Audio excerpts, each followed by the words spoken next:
Hi, I'm Jack Devin, and I'm here with Ryan Scribner, a junior on the Marist University football team.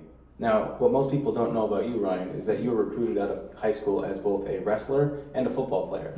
Now, how did you decide to pursue football in college? Um, well, that decision's a little more complicated. Like most kids, I didn't just get to pick. I mean, I made my choice originally in high school. I chose to pursue wrestling. Matter of fact, I was committed to Cornell for wrestling.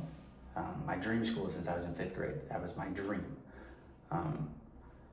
But ultimately, I suffered a catastrophic elbow injury. I tore my UCL in the state semifinals, so I had both my dreams crushed in about a half a second there of being a state open champ, as well as being able to go to Cornell and wrestle. But like most athletes, I had to pick a different road. We're taught when you get knocked down, you get back up. It's the most important lesson that sports have ever taught me. And I use that lesson every day of my life is no matter what happens, you can always keep going. And ultimately I had to turn down a different road, and that was football. And I'm eternally grateful that it was still there for me. That's great. I mean, yeah, what a lesson about getting back up, and you certainly have very well, quite a pivot to Division I football. You're a walk-on on the team, and it seems that walk-ons tend to fall into two camps. The first one being, I'm playing at this school no matter what, and nothing's going to stop me, or I'm going to go wherever I can play, and whoever gives me a shot, I'm going to try that. Is there one of those that feels more your style? Definitely. I think that, and that's a great question, by the way. Thank you. Definitely. I feel like I'm more of a Brandon Burlesworth type guy where I knew I was good enough to play here. I knew 100% that about myself. I had no self-doubts, and that's one thing about me. I don't doubt myself. And I'm willing to bet on myself every time, 10 times out of 10. And I had offers from teams inside the conference from both St. Thomas and Stetson, and those are thousands of miles away from my house. I live in Connecticut. This is only an hour away from my house. My parents make every home game. That's great. And I still get to play football. The decision was easy. I was going to walk on here whether they said yes or no. I was going to make it happen. That's amazing. You mentioned as a walk-on, I'm sure you've had many moments to appreciate while you're here, and now this being your 3rd year. What is a moment you've appreciated the most, or been the most rewarding moment for you on or off the field? That's a really good question, and a little bit of a complicated one. So last spring, I was cut from the program by the new coaching staff, Coach Mike Willis.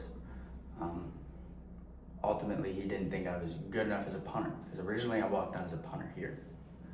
And I don't think he was wrong. I wasn't up to a standard of a Division I level at that given time, and what I had given him as a performance. So I had to, again, I got knocked down. I had to turn down a different road. I went back to what I knew best, and that was kicking, specifically field goals. And I worked my butt off in the summer, and I was able to earn a spot back on the team and even make it to fall camp. And when I got that phone call from him that he was inviting me back and wanted me back, that was probably the most rewarding and self-rewarding moment to me, is because it was all the hard work, all the years it felt like I had actually made it for once.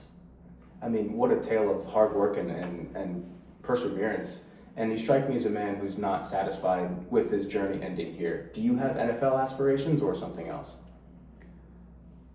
That's a good question. Like every athlete, I think no athlete ever doesn't dream of what they could be. Every athlete dreams of going to the Super Bowl one day, or dreams of playing in that championship game, or dreams of playing for their favorite sports team. You know, I have those same dreams. I would love to play in the NFL given the opportunity. And I actively work every day to try to make that dream happen, but at the same time, I have to be realistic with myself and understand that there's a 1% chance that I make it. Right.